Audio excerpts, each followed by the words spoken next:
మన ప్రకారం చనిపోయిన వాళ్ళ సంఖ్య 1000 అంటే క్లారిటీ తీసుకోవద్దని చెప్తున్నాం. పాయింట్ ఈ రోజు చదివిన వాళ్ళ మాకు వెళ్తే ఈ కాల్పులు జరిపిన వాళ్ళు మనకి ఎగ్జామ్ తెలంగాణలో అమరవీర స్తూపం అంటాం. ఇది 300 అర్థం సరిపోతుంది కదా. అయితే నామపాలిలో మన పబ్లిక్ గార్డెన్ అమరవీర స్తూపం ఉంటుంది కదా. అది ఎవరి యొక్క జ్ఞాపకార్థం?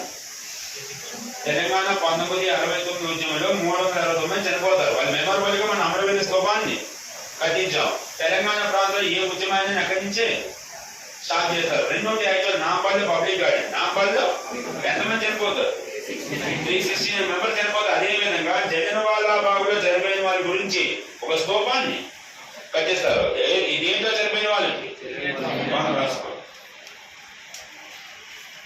జలియన్వాలా బాగ్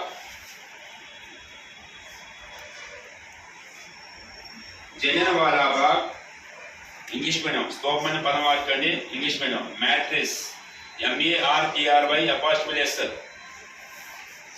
తెలంగాణ జలియన్వాలా బాగ్ మ్యాట్రిస్. తెలుగు మీడియం జలియన్వాలా బాగ్ అమరవీరుల స్తూపం. English medium Jallianwala Bagh martyrs అని పదం వాడండి, స్తూపం అనే పదం వాడకండి. ఓకేనా? మళ్ళీ తెలుగు మీడియం ఏం చెప్పి జలియన్వాలా బాగ్ అమరవీరుల స్తూపం బిల్ట్ ఆఫ్టర్ ఇండిపెండెన్స్ అని రాసుకోండి.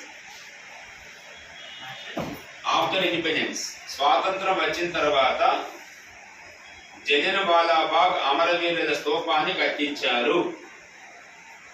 ఆఫ్టర్ ఇండిపెండెన్స్ చెప్తున్నా. స్వాతంత్రం వచ్చిన తర్వాత ఎక్కడ చనిపోయిన వాళ్ళకి స్తూపం? జలియన్వాలా బాగ్ ఎంత చనిపోతారు. ఇప్పుడు ఈ స్తూపానికి ఒక ఆర్కిటెక్చర్ ఉంటారు. వారి పేరు బెంజమిన్ పోల్క్. బెంజమిన్ రాసుకోండి. ఈ స్తూపం ఆర్కిటెక్చర్. ఈ స్తూపం యొక్క architecture Benjamin Polk. Benjamin Polk bracket USA America వాడు. బెంజమిన్ పోల్క్ అనేవాడు డిజైనర్. వాడు మన కంట్రీ వాడు కాదు. ఏ కంట్రీ వాడు? USA అని రాసి వదిలేసేది అమెరికా వాడు. ఇప్పుడు ఈ స్తూపం ఏర్పాటు చేసిన తర్వాత దీన్ని ఫస్ట్ ఎవరు ఇనాగ్రేట్ చేశారని అడిగితే, ఈ స్తూపాన్ని ఇనాగ్రేట్ చేసినట్లయితే బాబు రాజేంద్ర రాసుకోండి. ఈ స్తూపం ఇనాగ్రేటెడ్ బై.